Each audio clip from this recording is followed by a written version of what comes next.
김성태 전 쌍방울 회장이 지난 2023년 수사를 받을 당시 검찰로부터 이재명 대통령의 불리한 진술을 하도록 압박을 받았다는 취지로 말한 녹취록이 나왔습니다.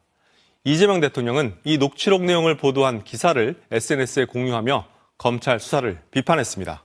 김지성 기자가 보도합니다.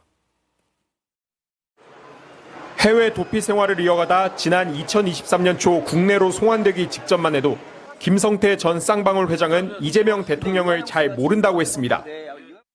이재명 씨는 전화나 이거 한 적 없는데 전화 없고요. 전화번호 말도 못하고.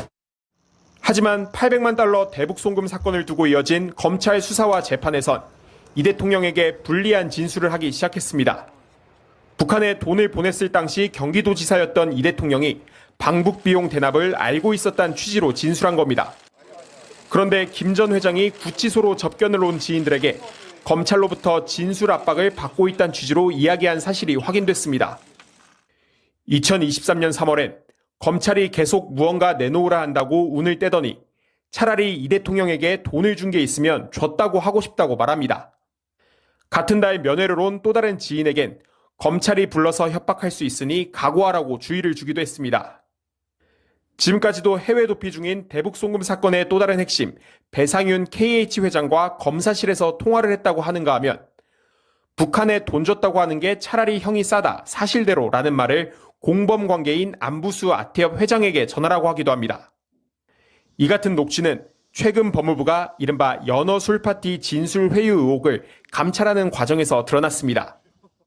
이 대통령은 이 녹취록 내용을 보도한 기사를 SNS에 공유하며 수사와 기소로 사건을 조작하는 건 납치 살인보다 더 나쁘다고 적었습니다.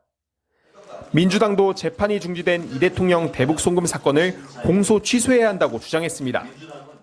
국가 권력을 사유해 먹잇감을 찾아다닌 저열한 정치검찰의 조작 기소 진상을 규명하는 것은 이제 국회의 의무입니다. 이에 대해 당시 수사팀이던 박상용 검사는 이미 2023년 1월 말부터 김 전 회장이 방북 비용을 대납했다는 진술을 했다며 돈을 준 게 없다고 한 김 전 회장의 발언은 변호사비 대납 의혹과 관련된 발언으로 보인다고 반박했습니다. 김성태 전 쌍방울 회장의 진술이 왜 바뀌었는지 또 어떻게 바뀌었는지가 쟁점이 될 전망입니다. 법무부는 일단 검찰의 압박이 있었다고 보고 있습니다. 그 근거가 된 김 전 회장의 접견 녹취를 박사라 기자가 살펴봤습니다. 2023년 대북 송금 혐의 등으로 구속된 김성태 전 쌍방울 회장. 접견 온 지인에게 이재명의 돈 준 게 있어야 내놓을 것 아니냐고 불만을 얘기하거나 검찰이 높은 놈 이재명 성남시장을 기소하려는 게 목표인 것 같다는 말을 했습니다. 담당 검사의 요구로 공범으로 지목된 배상윤 씨와 통화를 했다고 말하거나 사건 핵심 피의자인 안부수 씨와 대질 조사를 앞두고 측근에게 안부수에 북한에 돈 줬다고 하라 해라. 그게 차라리 형량이 싸다고도 합니다. 검찰의 압박에 굴복하여 그 부하들과 안부수에게 진실 조작에 협조하라고 지시한 사실. 법무부는 이런 발언을 토대로 사건을 맡은 수원지검이 김 전 회장을 압박한 걸로 판단했습니다. 김성태 전 회장 측근인 김태현 씨가 우리는 그냥 먹잇감이다. 검찰이 기소권 가지고 마음대로 장난친다고 하소연하는 등 다른 쌍방울 관계자의 접견 녹취에도 비슷한 내용의 불만이 담긴 걸 확인했다는 겁니다.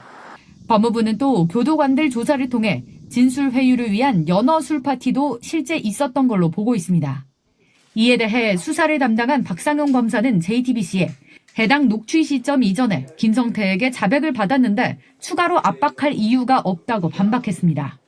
국정조사가 추진된다면 참석해 해명하겠다고도 했습니다. JTBC 박사라입니다.